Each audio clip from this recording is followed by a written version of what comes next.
All right, everyone, Mick Ruby here on the flight on the road. As you can see, there's a Malaysian flag there. I had a short stop in Kuala Lumpur on my way back. Travel football, travel transfer news. And this is the last week of the transfer window. Will Manchester United sign a midfielder? We know the semi-lemons is upcoming. It's a matter of time. Here we go very soon. But Manchester United, according to some reports, having 150 million to sanction, Sir Jim Ratcliffe has said.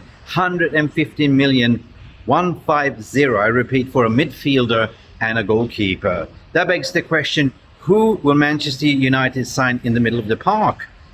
Well, it's not rocket science when you start thinking, could the inevitable happen? Could Manchester United go back in from Baleba? Baleba, on the other hand, on the Premier League game of the weekend, only played the first half and then got subbed off, or actually told the manager, according to some reports, that he didn't want to play the game.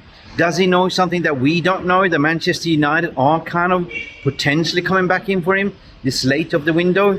I mean, that must be that they're breaking the bank in the other way. Because one thing is for sure, after the Fulham game, everyone is talking about it. Manchester United need a midfielder. Rúben Amorim clearly displayed to the leadership board by just doing what he did in the second half, by putting Mason Mount together with Bruno Fernandes in a double pivot, just to show, like Jose Mourinho said, look, I need a midfielder, help me out. He's not picking Kobe Mainoo for some certain reason. He wants an important midfielder. Could that be, if pink elephants could fly? I mean, stranger things could happen, but you got to believe, right? You got to believe.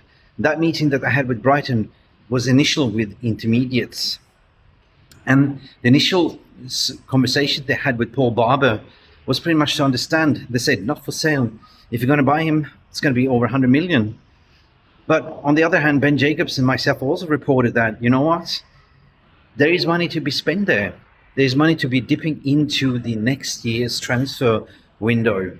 Basically, as Casemiro would probably go his end of this contract, he's earning 350k a week. We do have money to burn. Now we need an important midfielder. So far, we haven't been linked to anyone as of yet. So that begs the question, will Manchester United go back in for Carlos Baleba this final week? Only time will tell if it's heaven and hell. So far, there's nobody reporting on it. We can only speculate. But however, the reports coming out that Sir Jim Ratcliffe had meetings with Jason Wilcox and Omar Barada to sanction 150 million to be spent on an important midfielder and a goalkeeper. I do expect semi-lemons to happen very soon. It is the end of the transfer window, but I do also expect Manchester United to accelerate to try to sign an important midfielder.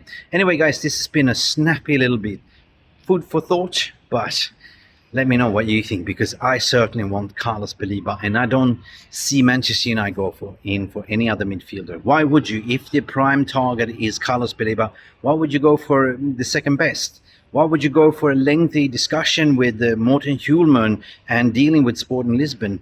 Where is that what Rúben Amorim doesn't really want? He wants a dynamic midfielder like Carlos Baleba. Now I gotta believe. We gotta get up and try Carlos Baleba. Anyway, this has been Mick Ruby, MUFC Realist TV. I'm about to board the flight and on the run, on the go, giving my thoughts and feelings regarding what Manchester United might do. Don't click me on this one, but I might have a sneaky feeling that we will go back in for Baleba. Let me know what you think. I'm a believer.